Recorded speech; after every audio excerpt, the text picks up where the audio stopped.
નમસ્કાર, મહાસંગ્રામમાં આપનું હાર્દિક સ્વાગત છે। હું છું પંકજ। આજે અમે પહોંચ્યા છીએ મોરબી જિલ્લામાં। મોરબીમાં એટલા માટે કારણ કે મોરબી ભલે લોકસભા સીટ નથી, પરંતુ મોરબી જે જિલ્લો નવો બન્યો છે એમાં ટોટલ 4 લોકસભા વિસ્તારમાં આ મોરબી જે વિસ્તાર છે એ વહેંચાયેલો છે। સુરેન્દ્રનગર, કચ્છ, રાજકોટ આ 3 લોકસભા વિસ્તાર જે છે એમાં મોટાભાગના વિસ્તારો આ 3 લોકસભા વિસ્તારમાં જાય છે। મોરબી જે વિસ્તાર છે એ આમ તો ઘડિયાળ અને ઉદ્યોગકારો, સિરામિક ઉદ્યોગકારોથી જાણીતો વિસ્તાર રહ્યો છે, પરંતુ તાજેતરમાં આપણે જોયું છે કે પાક વીમાને લઈને ખેડૂતોના ઘણા પ્રશ્નો પણ રહ્યા છે અને આંદોલનો પણ થયા છે। ત્યારે આજે આપણે જનતા પાસેથી જાણીશું, મોરબી વાસીઓ પાસેથી જાણીશું કે ખરેખર જનપ્રતિનિધિઓએ કયા કામો અહીંયા કર્યા છે, વિકાસ કેટલો થયો છે, કેટલો વિકાસ નથી થયો। આપણી સાથે કોંગ્રેસમાંથી રાજુભાઈ અને તેમની ટીમ છે, ભાજપમાંથી છે પ્રજ્ઞેશભાઈ અને તેમની ટીમ, રાજકીય વિશ્લેષક પણ છે દિલીપભાઈ અને ખેડૂત અગ્રણી પણ છે લક્ષ્મણભાઈ આહિર। તો આપણે તમામ પાસેથી એ જવાબો લઈશું કે ખરેખર મોરબી વાસીઓ શું ઝંખે છે, જનપ્રતિનિધિઓ છે એ આ વિસ્તારમાં આવે છે કે નહીં, ખરેખર એમના પ્રોબ્લેમ છે એ સોલ્વ થાય છે કે નહીં। તો બધા તૈયાર છો? આ બાજુથી તૈયાર છો બધા? પૂરતા જોશ સાથે તૈયાર છો બધા? ચલો તો બધા તૈયાર છે તો આપણે શરૂઆત કરી દઈએ છીએ। આપણે પૂછીશ પ્રજ્ઞેશભાઈ કે મને ખ્યાલ એ નથી આવતો કે આ વખતે બીજેપી રાષ્ટ્રવાદના મુદ્દા ઉપર આટલો બધો હાવી કેમ છે? જો તમે વિકાસ જ કર્યો છે તો પછી વિકાસના મુદ્દાઓને લઈને લોકોની પાસે જાઓ। તમે ભારત પાકિસ્તાન કરો છો, હિન્દુ આતંકવાદની વાત કરો છો, જમ્મુ કાશ્મીરની વાત કરો છો, શું કારણ છે? વાસ્તવિક રીતે જ્યારે વિરોધ પક્ષ જે પ્રકારની લાઈન લે છે એ લોકોએ જવાહરલાલ નહેરુના સમયથી આ દેશને તોડવાનું, આ રાષ્ટ્રની અખંડિતતાને ભાંગીને ભૂકો કરવાનું કામ કર્યું છે અને ભારતીય જનતા પાર્ટીનો મૂળ વિચાર નેશન ફર્સ્ટ રાષ્ટ્રવાદની સાથે થયો છે। અને આ જે દેશદ્રોહીઓનું થોડુંક ઘણું ટકેલું સંગઠન છે એ લોકોએ વારંવાર એ સાબિત કર્યું છે અને ગઈકાલે કોંગ્રેસે પ્રસિદ્ધ કરેલા એના મેનિફેસ્ટોમાં સેનાનું મનોબળ તૂટે, આ દેશવાસીઓનું મનોબળ તૂટે, આપણા દેશના ગદ્દારોનું મનોબળ વધે અને એવા કયા પાપ કોંગ્રેસ કરવાની છે કે હવે એને દેશદ્રોહની કલમ પણ દૂર કરવી છે એનો પ્રશ્ન લેવા માટે આખો દેશ જ્યારે વ્યાકુળ છે ત્યારે આ કોંગ્રેસની સામે અમે રાષ્ટ્રવાદની વાત કરીએ છીએ। બિલકુલ, તો આપણે કોંગ્રેસના જ પૂછીએ। રાજુભાઈ, તમે મેનિફેસ્ટો તો ખૂબ સારો લાયા, પરંતુ એમાં 2 થી 3 વિગતો એવી છે કે જેને લઈને હવે બીજેપી આપના પર આવી છે કે તમે દેશદ્રોહી મેનિફેસ્ટો લોકોની સમક્ષ લઈને આવ્યા। ભારતીય જનતા પાર્ટી અને આ દેશના વડાપ્રધાન જૂઠ બોલવામાં આજે દેશના નંબર 1 વડાપ્રધાન છે। મિત્રો, કહેવાનું કાંઈક, કરવાનું કાંઈક। મેનિફેસ્ટોની અંદર યુવા બેરોજગારીનો પ્રશ્ન છે એ કોઈ જોતું નથી, તો આજે ગરીબો માટેની જે અમે 72,000 રૂપિયાની જે સ્કીમ લાવ્યા છીએ એ સિવાયનું આજે ખેડૂતો માટે અમે અલગથી બજેટની અંદર ખેડૂતો માટે બજેટ માટે વધારાનું બજેટ પણ ફાળવવાની વાત છે। આ દેશનો યુવાન રોજ બેરોજગાર, દરરોજને દરરોજ બેરોજગાર થતો જાય છે। પછી મેનિફેસ્ટોમાં જે દેશદ્રોહી કલમ દૂર કરવાની વાત છે એ શું કામ તમે મૂકી છે? શું ખરેખર તમે અલગાવવાદીઓને સમર્થન કરવા માંગો છો? દેશદ્રોહીની કલમ રદ કરવાની વાત કરતા નથી, રાજદ્રોહનો જે કલમ છે એને દૂર કરવાની વાત છે। તમે એને ડિવાઈડ કરોમાં રાજદ્રોહ અને દેશદ્રોહ બે વચ્ચેનો ડિફરન્સ સમજો અથવા પૂછો કે રાજદ્રોહ અને દેશદ્રોહ બે વચ્ચેનો તફાવત શું છે। રાજદ્રોહની કલમ દૂર થવી જોઈએ કે ના થવી જોઈએ? રાજદ્રોહની કલમ રદ થવી જ જોઈએ। શું કામ?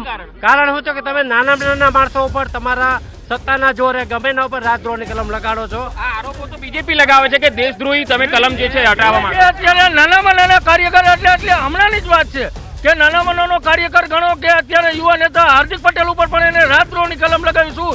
હાર્દિક પટેલ શું આજે દેશદ્રોહી છે? હું આજે ભાજપના જવાબ આપો।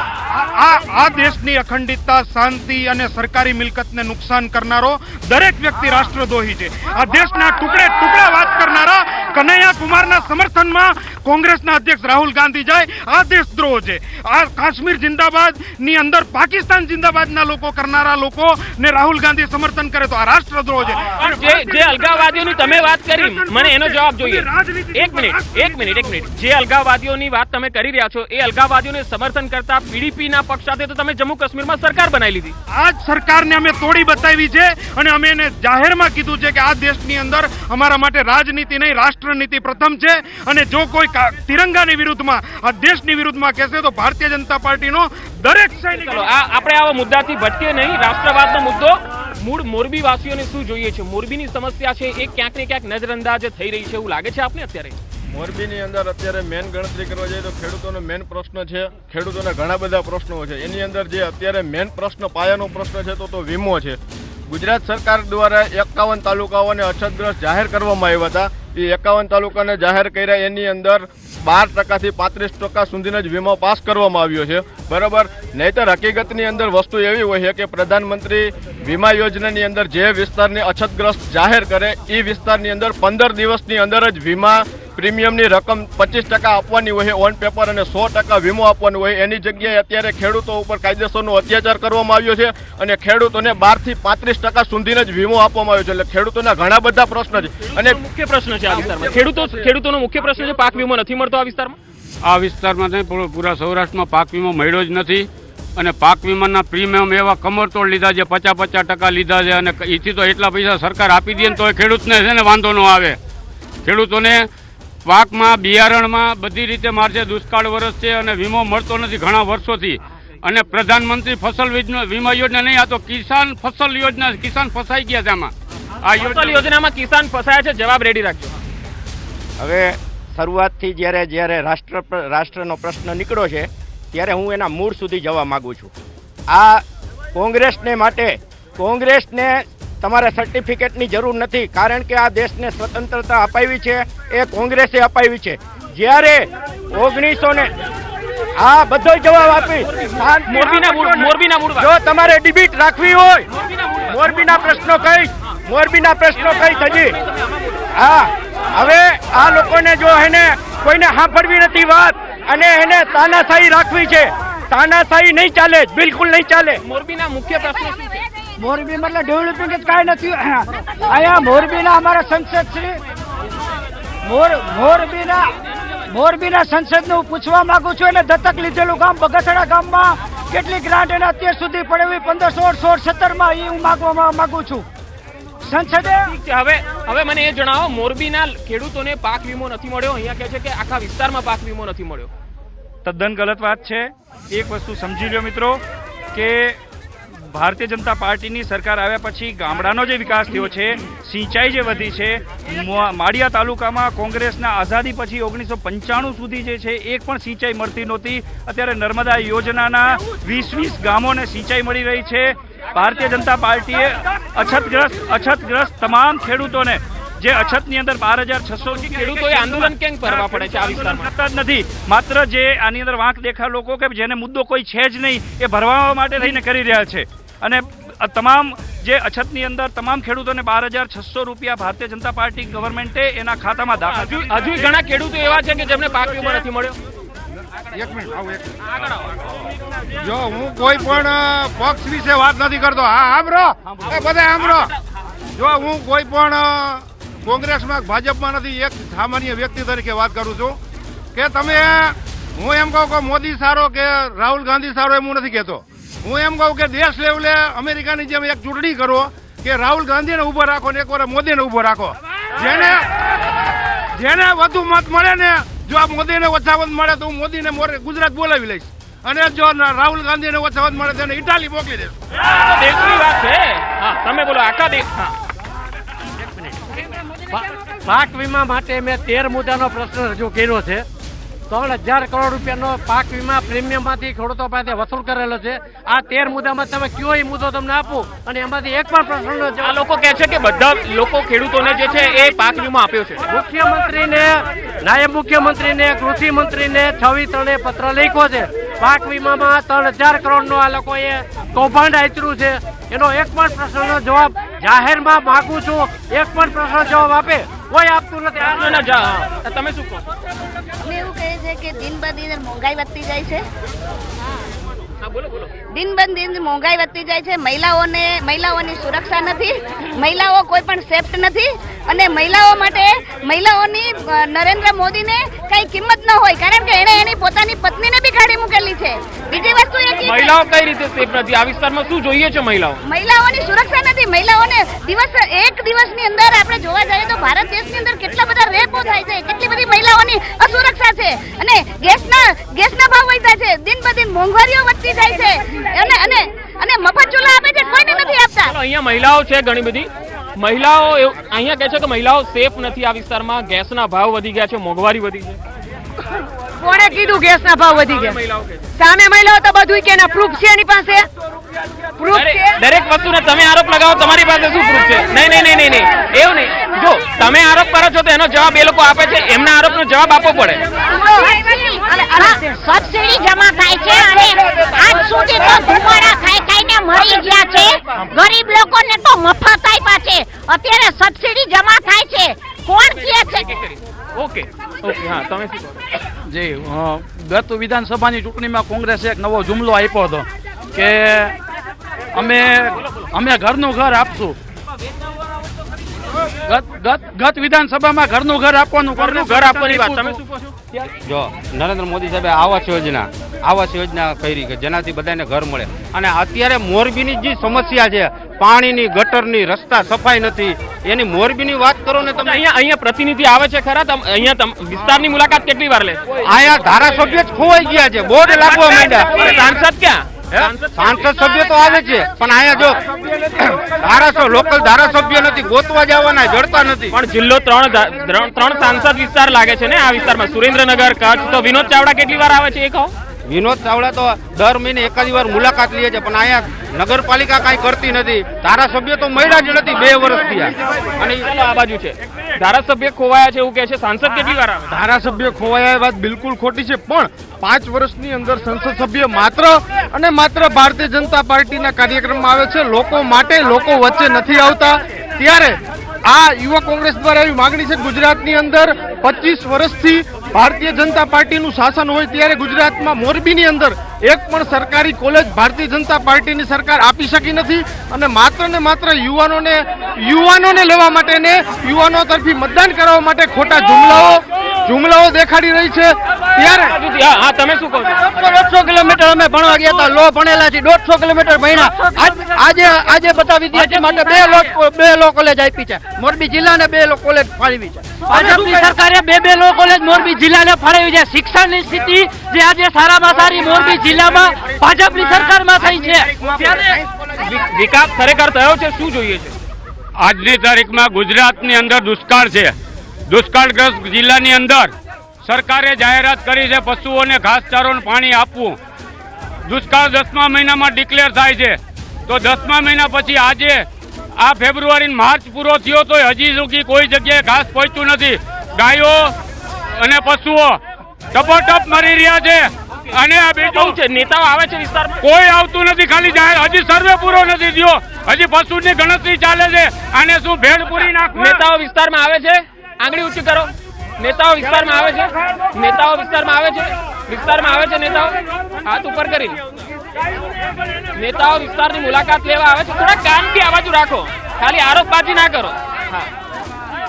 અહીંના સંસદ સભ્ય રહ્યા એ છેલ્લા 10 વર્ષથી નિષ્ક્રિય છે, અને એના બાજુમાં ગામ દત્તક લીધેલું છે, બગથડા ગામ. બગથડા ગામની એની હાલત જુઓ એટલે ખ્યાલ આવે. અને મોદીના નામે જે પથ્થરો તૈયાર હતા ને એ પથ્થરો આજે એને પોતાના ભાર રૂપે નીચે ડૂબી જાય. આ છેલ્લા વિધાનસભાની અંદર બધાને જવાબ આપી દીધા છે. અને હું એક આમ આદમી છું અને કોંગ્રેસને હું સાંભળો. બાપા હું એમ કેવા માંગુ છું, કોંગ્રેસ પાર્ટી એકવાર ક્લિયર કરી દે કે મામાએ રામ મંદિર બનાવવાના હકમાં છીએ તો ખુલ્લેઆમ હું કોંગ્રેસનો કેસ પહેરી લઉં. ઈ કેમ કોઈ ક્લિયર નથી કરતું કે અમે રામ મંદિર બનાવવાના હિતમાં છીએ? કોંગ્રેસ પાર્ટી હિન્દુ વિરોધી પાર્ટી છે અને એનો જવાબ આપે મને. તમે રામ મંદિરનું સમર્થન કરો છો? ત્યાંથી મારી વાત સાંભળો પૂરી. ભલે મુદ્દો મહત્વનો નથી રામ મંદિર, કારણ કે ડેટ તો કોઈ નહીં આપે. ડિબેટની અંદર પહેલા સાંભળવું જોઈએ. જો જવાબ લેવાની જરૂર હોય તો અમારા ભાજપના મિત્રોને મારી ખુલ્લી ચેલેન્જ છે. એ તમારા પાર્ટીમાં જોડાવા તૈયાર છે? તમે રામ મંદિર બનાવવા સમર્થન આપો? રામ મંદિર બનાવવા અમે તૈયાર છીએ અને હિન્દુના દીકરા છે. અમે આજે 5 તો ફોર્મ કરીને અમે આવે છીએ. હા ભાઈ, ફેસ તૈયાર રાખો. કોંગ્રેસનો રામ મંદિરને સમર્થન આપે છે. 1 મિનિટ, મારી એક વાત છે. મારો પ્રશ્ન આ કોંગ્રેસને છે. થોડા દિવસ પહેલા કોંગ્રેસના એક ગાંધી પરિવારના સુપુત્રી હમણાં નવા આવ્યા છે, બધાને એની અંદર ઇન્દિરા ગાંધીનું નાક દેખાય છે, કોઈને આંખ દેખાય છે. જેને રાજકારણનું કાંઈ જ્ઞાન નથી એને એવું કીધું હતું કે ક્ષત્રિય સમાજના અમારા જે રાજા રજવાડા હતા એને એવું કીધું કે અમારી ઇન્દિરા ગાંધીએ પડાવી લીધા. મારો પ્રશ્ન પૂરા થવા દેજો, પછી આપ જાશો મને. હા, તો અમારા રાજા રજવાડા પડાવી લીધા. હું અત્યારે છાતી ઠોકીને કહું છું, અત્યારે રાજા રજવાડા નથી. અમારો આ મોબાઈલ કોઈના બાપની તાકાત નથી કોઈ પડાવી શકે. તે સમયે રાજા રજવાડા હતા. તો તમે કલ્પના કરી શકો કે તમે એવી કલ્પના કરી શકો કે ત્યારે અમારું કોઈ રૂવાણું ખાંડું ન કરી શકે. અમે સરદાર વલ્લભભાઈ પટેલની એક હાકલે આ દેશની અખંડિતતા માટે અમે અમારા રાજા રજવાડા આ દેશને સમર્પણ કર્યા છે. ત્યારે કોંગ્રેસની આ નવેલિયા જે નવી પ્રમુખ થઈ છે ને તમે પૂછો, એના પ્રતિનિધિઓ પૂછે ને પૂછો કે રાજા રજવાડો મહારાણા પ્રતાપના હિસાબે તમે આજે હિન્દુ તરીકે શ્વાસ લ્યો છો. બીજો અમે મારા મિત્ર ને હું એ કહેવા માંગુ છું કે જ્યારે આવું નિવેદન અમારા ધ્યાન પર પણ નથી આવ્યું. અને રહી બીજી વાત, આજે ભાવનગરના કૃષ્ણસિંહજી મહારાજ કે જેને સરદાર પટેલ સાથે રહી અને પોતાના આ રજવાડાઓએ પોતાની જમીન જે આપી હતી એ દેશ માટે, આજે અમે રાજા રજવાડા જેને આપી છે એની અમે આજે ગર્વ અનુભવી છીએ. ચલો, આરોપ પ્રત્યારોપ બહુ થઈ રહ્યા છે. મને લાગે છે કે રાજકીય વિશ્લેષક પાસે મારે જવું જોઈએ. દિલીપભાઈ, ખરેખર એક નિષ્પક્ષ તરીકે મોરબીના લોકોને જે જોઈએ છે, કારણ કે અહીંયા રાષ્ટ્રવાદના નામે બંને બાજુ આરોપ થઈ રહ્યા છે, ખરેખર મોરબીના લોકોને શું જોઈએ છે જે આ લોકો વાત જ નથી કરી રહ્યા? આ બહુ મહત્વનો મુદ્દો છે, કારણ કે મોરબી છે તમે આમ જોવો તો 95 થી 2017 સુધી ભાજપનું શાસન હતું, પણ 2017ની જે ચૂંટણી થઈ છે એમાં સ્થાનિક જે ચૂંટણીઓ થઈ છે એમાં પણ માનો કે નગરપાલિકા હોય, તાલુકા પંચાયત હોય, જિલ્લા પંચાયત હોય, સ્થાનિક સ્વરાજની ચૂંટણીઓમાં છે કોંગ્રેસનો વિજય થયો છે. અત્યારે ધારાસભ્ય પણ કોંગ્રેસના છે, એવી રીતે બીજેપી પણ વર્ષોથી આ વિસ્તારમાં શાસન કર્યું છે. પણ પૂર્વ જેવી ઘટનાઓ, ભૂકંપ જેવી ઘટનાઓ પછી મોરબી જે બેઠું થયું છે, મોરબીના જે ઉદ્યોગો પાસ્ટ જે હોય, પણ અત્યારે લોકો શું જોઈએ છે? ખેડૂતોને શું જોઈએ છે? ઉદ્યોગકારોને શું જોઈએ છે? નેતાઓ જે છે સમસ્યા સોલ્વ કરે છે ખરા? મારો મહત્વનો મુદ્દો એ છે કે ભાઈ મોરબીના લોકોએ હંમેશા બંને પક્ષો સાથે રહ્યા છે. ભાજપ કે કોંગ્રેસ હોય, મોરબીના પ્રાણ પ્રશ્ન હંમેશા ભૂલાઈ ગયા છે, કારણ કે પ્રાથમિક સુવિધાનો દબાવ છે સૌથી મોટો. મોરબીમાં ઉદ્યોગો હોય, ખેડૂતો હોય, બીજા કોઈ પ્રશ્ન હોય, પર્સનલ લેવલે જે ગ્રાઉન્ડ લેવલે કામ થવું જોઈએ કામ થયું જ નથી. ગ્રાઉન્ડ લેવલે કામ નથી થઈ રહ્યું. હા, તમે શું કહો છો? હું કોલ એસોસિએશનનો પ્રમુખ છું મોરબી. ઉદ્યોગો જ્યારે 1995માં ઉદ્યોગ કેને કહેવાય કોંગ્રેસને ખબર નથી. કોંગ્રેસના 1995 પહેલાના શાસનમાં પીવાનું પાણી નહોતું. ગુજરાત સરકારે 1995માં 5 ફેક્ટરી હતી, આજની તારીખમાં 1000 ફેક્ટરી છે મોરબીમાં. પાણી, ગેસ, તમામે તમામ વ્યવસ્થા ભાજપની સરકારમાં મળી છે. અને ઉદ્યોગ કેને કહેવાય, તમે આવો મારી સાથે હાઈવે ઉપર એક ચક્કર મારો ત્યારે તમને ખબર પડે એક ફેક્ટરીમાં કેટલા મજૂરો કામ કરે છે, કેટલી રોજગારી મળે છે. કોંગ્રેસના રાજમાં જયારે 30% ટેક્સ લેવાતો તો આજ સિરામિક ઉદ્યોગ ઉપર, ત્યારે તમને આના ઉપર દયા નહોતી આવતી. આજે એ જ ઉદ્યોગ ઉપર 18% ટેક્સ આ મોદી સરકારે કરી દીધા છે. એમાં લોકોને મરચા લાગે છે. બરોબર, જવાબ આપો. ઉદ્યોગમાં સરકારનો એક પણ સબસિડીનો કે રૂપિયાનો હિસ્સો નથી. ગેસમાં જે 25 રૂપિયાની વાત કરી હતી એની જગ્યાએ 49 રૂપિયા મેક્સિમમ લેવામાં આવે છે. રહી વાત રાંધણ ગેસની, તો રાંધણ ગેસ જે 250 રૂપિયાની વાત હતી અને 800 રૂપિયા દેતા રાંધણ ગેસનો ગૃહિણીનો બાટલો પણ મળતો નથી. રાજ્ય સરકાર તમામ બાબતમાં, દાખલા તરીકે પાક વીમો, તો પાક વીમાનો 49% પ્રીમિયમ વસૂલ કરે અને એની સામે 13% જ વીમો ઓલ ગુજરાતમાં ચૂકવવામાં આવ્યો છે. શું કારણ છે કે વિધાનસભાના તમારા ધારાસભ્ય ચૂંટાય છે પણ સાંસદ નથી આવતા? આટલી 3 લોકસભા ધારાસભ્ય ચૂંટાણા હતા પરસોત્તમ સાબરિયા, એને આ લોકોએ ચોર કીધા, ચોરને પાછો જેલમાં પૂર્યો અને એ જ ધારાસભ્યને પોતાનો ખેસ પહેરાવી એટલે ચૂંટણીમાં ઉભો રાખ્યો. જવાબ લઈ લઈએ. ચલો, બીજેપીના આગેવાન મને જવાબ આપજો. બહુ મહત્વનો સવાલ છે કે તમે એવું કહો છો કે દેશદ્રોહી પાર્ટી છે, પાકિસ્તાનની પાર્ટી છે, બીજેપીના આક્ષેપો આ છે. હવે જો કોંગ્રેસ તો પાકિસ્તાનની પાર્ટી હોય અથવા પાકિસ્તાનના નામે એ લોકો જો વોટ લેવાની વાત કરતા હોય, સમર્થન આપતા હોય, તો એના ધારાસભ્યોને અને એના કાર્યકર્તાઓને બીજેપીમાં સામેલ કેમ કરવામાં આવ્યા? એ લોકો પોતાના રાષ્ટ્રવાદી વિચારના કારણે આવી ફાલતુ પાર્ટી છોડીને અમારામાં આવી. તમે કીધું કે કોંગ્રેસના જો લોકો એવી, તો તમારે કોંગ્રેસના લોકોની શું જરૂર? રાહુલ ફેલના નેતૃત્વમાં ભાંગીને ભૂકો થઈ ગયેલી કોંગ્રેસમાંથી સારા માણસો ખસીને ભાજપમાં આવી રહ્યા છે. જે લોકો આ રાષ્ટ્ર વિરોધી વિચારને સહન નથી કરી શકતા એ રાષ્ટ્રવાદી વિચાર સાથે જોડાય. કોઈ પણ પ્રકારનું ભવિષ્ય જ નથી જોતા કોંગ્રેસમાં, અને આવા એમેચ્યોર લીડરશિપની અંદર કાંઈ કોઈ ઉજ્જવળ ભવિષ્ય નથી, એટલે એ ડૂબતું જહાજ છે કોંગ્રેસ. લક્ષ્મણભાઈ, મેન મુદ્દો અત્યારે ખેડૂતોનો છે. ભાજપ કોંગ્રેસ એકબીજાના વાદા ખેંચીમાંથી જ નવરી નથી થાય એમ. જો ગુજરાતની અંદર 182 ધારાસભ્યોને ખેડૂતો દ્વારા પત્ર લખવામાં આવ્યો હતો કે જો તમે ખેડૂતોના કર્જ માફીમાં જો ખુશ હોય તો તમારો 3 વર્ષનો પગાર રાજ્યપાલને લખીને આપો કે અમે ખેડૂતોના કર્જ માફીમાં અમારો પગાર. કોઈ પક્ષ ગંભીર છે ખરું ખેડૂતોના? 182 ધારાસભ્યમાંથી એક પણ ધારાસભ્યોએ અમને લેખિત સ્વરૂપે પાછું આપ્યું નથી. તો ભાજપ અને કોંગ્રેસ બંને ધારાસભ્યો પોતાના નશામાં મશગુલ છે અને ખેડૂતો, ગુજરાતના ખેડૂતો અત્યારે હેરાન છે. પાયમાં છે, દિવસે ને દિવસે પીસાતા જઈએ. મેઇન પ્રશ્ન છે પાણીનો, ભાવનો, ડીએપી ખાતર, દવા, બિયારણ. પાણી પિયતનું નથી મળતું કે એટલે ખેડૂતોને સિંચાઈના પાણીનો પ્રશ્ન છે કે પીવાનો બી પ્રશ્ન છે? સિંચાઈના પાણીનો પ્રશ્ન છે. એની અંદર સૌની યોજના લિંક દ્વારા એવી જાહેરાત કરવામાં આવી છે. સૌની યોજના લિંક દ્વારા અમે પાણી આપવામાં આવશે. સૌની યોજના લિંક 1 ની અંદર ડેમી 2 અને ડેમી 3 આવે છે. તો એ ડેમની અંદર હજી સુધીમાં પાણી આપવામાં નથી આવ્યું. ખાલી ડેમની અંદર ક્રિકેટ રમવામાં આવ્યું. હવે આક્ષેપ પ્રત્યાક્ષેપમાં વાત કરે છે, લોકોના પ્રશ્નોથી ભટકાવે છે. મારે આપને એ કેવું છે, હું માલધારી છું, પણ મૂંગા પશુઓનો અમે પાલક છીએ. તો અમને જે સરકારે જાહેરાત કરી મુજબ અમને હજી કોઈ ઘાસચારો, કોઈ પાણીની વ્યવસ્થા કાંઈ કરી નથી. બાકી બધા એનામાં મશગુલ છે અને ખેડૂતોને પાક વીમો નથી મળ્યો. બેરોજગારીનું પ્રમાણ છે, બધી રીતે છે. ઉદ્યોગને પણ કમરતોડ ફટકો છે. ખેડૂતોને પાક વીમો નથી મળ્યો અને બેરોજગારી એને રાજ કરતા આવડતું નથી. 70 વર્ષથી એને એવું કર્યું. જેને રાજ શીખવું હોય ને તો મોદી સાહેબ પાસે આવવું પડે. એને 70 વર્ષમાં કઈ આવડતું નથી. મોદી સાહેબ તો આ 5 વર્ષથી વડાપ્રધાન થયા અને મુખ્યમંત્રી પણ હતા. તે દી એને કોઈ દી પાક વીમાનું કેમ ન હોય જોઈએ? એનું શાસન હતું. 60 વર્ષ થયા એનું શાસન હતું. અહીંયા જવાબ લઈ લઈએ જરા. હા, તમે. મારા બેન મોદી સાહેબની વાત કરે તો મારે સીધો પ્રશ્ન મોદી સાહેબને છે કે 14માં એને વાયદા આપ્યા હતા 15 લાખ રૂપિયા આપવાના, 370 ની કલમ હટાવવાની. એનો મને જવાબ આપે. અને પ્રજાના વિકાસના કામ, વિકાસ પુરુષ ક્યાં ગયા? મુખ્યમંત્રી શ્રી એમ કહેતા હતા કે પાણી થઈ ગયા છે. અત્યારે ઉનાળામાં પાણીની મોટી તકલીફ આખા ગુજરાતમાં. એનો મને જવાબ આપે. અત્યારે જે મારા મિત્રએ કહ્યું ને, મારા મિત્રએ એવું કહ્યું, આ અમારી પાસે જો એનામાં તાકાત હોય ને તો 13 મુદ્દાનો કાર્યક્રમ છે. અને મુખ્યમંત્રી શ્રી વિજયભાઈ રૂપાણી પાસે અમે જવાબ માંગ્યો છે કે આ પાક વીમાના 13 મુદ્દા જોઈ લો. પેલા આ જોઈ લો. એને નગરપાલિકામાં આયા પ્રમુખ છે નગરપાલિકાના, એને પૂછી જો કે સફાઈ, પછી કચરો ઉપાડવાનો, ગટરની એક પણ સારી સુવિધા હોય ને તો હું કોંગ્રેસમાં વયો જાઉં. નકર પ્રમુખ ભાજપમાં આવી જાય. નગરપાલિકાને પૂછો કે મોરબીના હૃદયસમા આલાપ રોડ ઉપર આજ 1 કિલોમીટરનું કામ 8 મહિનાથી ચાલુ છે. હજી અડધું કામ પડ્યું 8 મહિનાથી. લાઈન ખોદીને વહી ગયા છે અને એમને હજી ખાડાઈ. અત્યારે હાલો બતાવું તમને. સાંસદ તમારા છે ને? સાંસદ નહીં, નગરપાલિકાનો કોંગ્રેસ છે.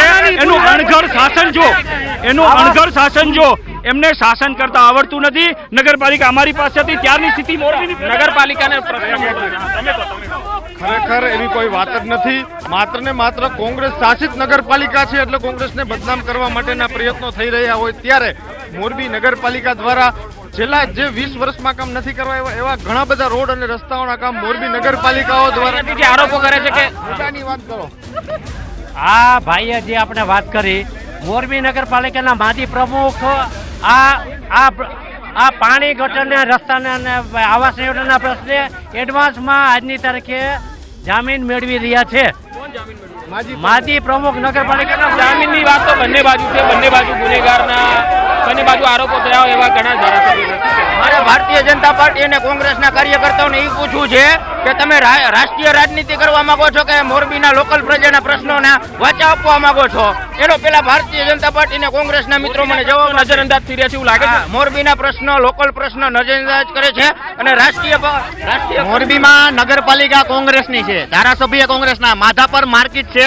મહિલાઓને શાક લેવા જવું હોય ને, શાક લેવા તો આમ હાથ સાડી ઊંચી કરીને લેવા જવું પડે છે. આ પ્રશ્નો કોંગ્રેસના કોર્પોરેટર શું કરે છે, શું કામ કરે? અને તમે ચૂંટણી લડવા નીકળ્યા છો, લોકશાહીમાં બધાને નીકળાય. તમારો મુદ્દો શું છે? રામ મંદિર બનાવશું. રામ મંદિર અમે બનાવશું, તમે દર્શન કરવા આવજો જ. દર્શન કરવા આવજો. એકચ્યુઅલી સિનિયર સિટીઝનનો કોઈ મુદ્દો ખરો? કેવા નેતા જોઈએ છે જે અત્યાર સુધી નથી મળ્યા? અચ્છા, અત્યારે જે વર્તમાન સાંસદ વર્તમાન સાંસદ વિનોદભાઈ ચાવડાએ કામ કર્યા છે, નથી કામ કર્યા એને એવું કહેશું તો એમની સાથે અન્યાય થશે. એમને મહેન્દ્રનગર બ્રિજ બનાવ્યો છે, રેલવે સ્ટેશન જોઈએ છે શું અત્યારે જે લોકોને અત્યારે બૂમો પાડી રહ્યા છે શું છે? વર્ષોથી મોરબીની એક માંગ છે કે મોરબીને અહીંયાથી સીધા રૂટની લાંબા અંતરની રેલવે ટ્રેન જોઈ છે, જે વર્ષો સુધી આજ સુધી મળી નથી. બીજા નંબરમાં મોરબીની બાજુમાં નવલખી પોર્ટ છે, જ્યાં મોટા પાયે મીઠાનું ઉત્પાદન થાય છે. આ મીઠાના ઉદ્યોગપતિઓ વર્ષોથી રેન્કની માગણી કરે છે, વેગનની. વર્ષોથી ફાળવવામાં આવતું નથી. ટ્રાન્સપોર્ટેશન મોંઘું પડે છે, જેના હિસાબે વેપારીઓ માંડ અત્યારે ધંધો કરી શકે છે. ટ્રાન્સપોર્ટેશન અને રેલવે કનેક્ટિવિટી. મારે કોંગ્રેસના મિત્રોને કહ્યું છે, આપણા મેનિફેસ્ટોમાં જે ધારા કલમ 124 જે દેશદ્રોહીની છે એ કલમ નાબૂદ કરવા માટે આપણે હવે પૂરા ભારતમાં જે પોસ્ટ ડિપાર્ટમેન્ટમાં 3,30,000 કર્મચારી છે એની ધારા 2011માં આ કોંગ્રેસની સરકારે ધારા 3 લાગુ કરી, બરાબર. તો હવે રાષ્ટ્રદ્રોહીની કોલમ નાબૂદ કરવા માટે મેનિફેસ્ટોમાં લઈએ અને આ 3,30,000 આમાં લોકોના પ્રશ્નો તો છે અહીંયા, એવું નથી નહીં, પણ વિકાસની વાતો અને રાષ્ટ્રવાદની જે વાતો છે એમાં ક્યાંક ને ક્યાંક જે લોકલ મુદ્દા છે એ નજરઅંદાજ થતા અહીંયા દેખાઈ રહ્યા છે. પરંતુ જનતાએ વોટ કરવાનો છે